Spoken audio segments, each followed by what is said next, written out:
যাতে একটাও যিখিনি একাডেমিক পেকেজ আছে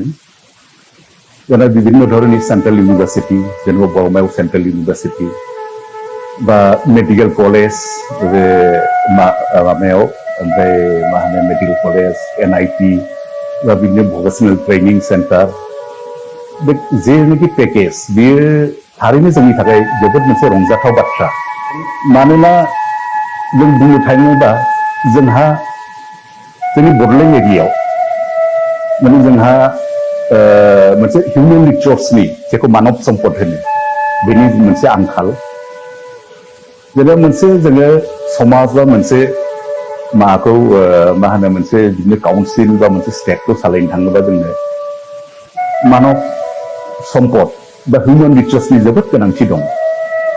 दा जों बुंनो मोनदों जे थांनाय बोथोरफ्राव जेनेबा जोंनि बांसिन हिउमेन रिसोर्स जेबो जोंनि बिउरोक्रेट्सफोर होन बा माबाफोर होन जों बेखौ बाहेरानिफ्रायसो लाबोनांगौलगिया जायो जायनि जाहोनाव मा जायो जे जायफोर बाहेरानिफ्राय फैयो बिस्रा जोंनि समाजनि प्रति बा जोंनि जायगानि प्रति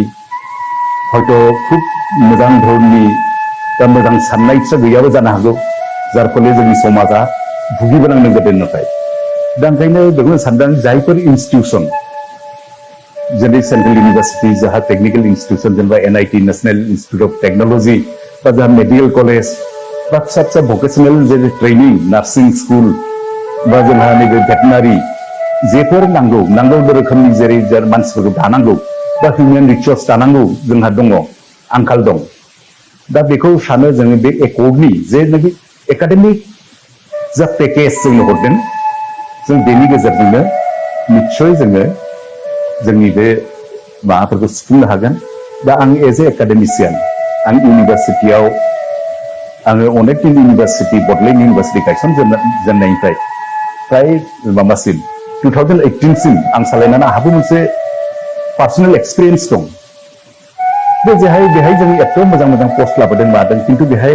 जेनेबा प्रफेसारनि पस्ट बा गोजौ माने एक्जिकिउटिभ अफिसारनि पस्ट बेहाय जों बे धरननि क्वालिफाइड मानसिखौनो जों मोननो हाया मोना जार फले जोङो गुबुननिफ्राय लाबोनाङो गतिके बे इन्स्टिटिउसनजों जों जे धरननि गावनि जाथि हारि एबा समाजखौ जों दानो सानदों बेफोरजों हाफुंजोबा मानोना बै जायफोर अफिसार फैयो जायफोर जोंनि हेड अफ द इन्स्टिटिउसनफोर फैयो जेनेबा भाइस चेन्सेलर बिसोर जेब्लाबो जोंनि समाज बा मानि प्रति बिसोरा खुब बारा मोजां साननाय हानाय नुवा जों गतिके आं सानो बे मोनसे खुब मोजां मोनसे रंजाथाव बे बिटिआर एकर्डनि आं दा माबायाव बेखौनो बुंनो सानो दा जेफोर बा गुबुनाव जेरैनाखि मा होनो पलिटिकेल बा रिडेलिमिटेसन आरि माबाफोर दङ बेफोराव नंगौ गोबां धरननि बेहाय जोंनि गेजेराव तर्क बितर्क जागासिनो दं दा जिहेतु एकर्डआ जानानै थांबाय आं सानो बे एकर्डखौथ' आरो सोलायफिननाय आरिनायनि दा गैया खुनु जोंहा राहा गैया गतिके बे एकर्डआ दा थानांगौ दा बे मथेनो जोंहा जोंनि सोद्रोमाफोरखौ जोंनि मा होनो बेखौ जोंनि बे मा होनो मेम्बार अफ काउन्सिल बिसोरखौ जों दा बासिनांगौ दा क्षमताया जोंनि आखायाव फैबा बेफोरजोंनो हयथ' माखासे लुप हल्सफोर थालांदों माखासे जोंहा बेहाय फिसा फिसौ हयथ' एफा एनै थादों जेनेबा जों बर'आ दासिम मोनथाम एकर्ड खालामबाय गोदो बिएससि एकर्ड बिटिसि एकर्ड दिनै बिटिआर एकर्ड जाबाय खिन्थु नुबोदों जे जों जेरावबो मोनफा ना मोनफा शर्टकामिंस बेखौ जों नुनो मोनबोदों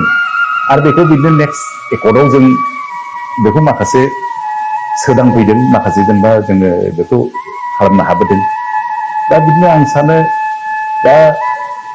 बिटिआरआव माखासे जों सोदांनो हागोन आरो बिटिआरनि उनावबो जों हयथ' मोनसे माबा गोदान धरननि एकर्ड खालामनो हागौ बा मोनसे स्टेटनि थाखाय जों नाजानांनो हागौ दा हयथ' बे मोनफा मोनफा स्टेप मोनफा मोनफा प्रसेसा जोंहा सोलिलांबाय थागोन गतिके बेनिखायनो आं सानो दा एकर्डखौ जोङो बाराद्राय एन्टागनाइज खालामालाबानो बाराद्राय जोङो बेखौ बेनि हेंथायै बुङा लाबानो दा जेरै एकर्डआव जादों बेखौ सोलिलांनो जों होनांगौ आं बे आंनि पार्सनेल भिउ दे आं सासे एकाडेमिसियान हिसाबै आं खुनु मोनसे पलिटिकेल पार्टिजों लोब्बा थानानै आं बेखौ बुङाखै बे आंनि पार्सनेल भिउ गतिके आं बे पार्सनेल भिउ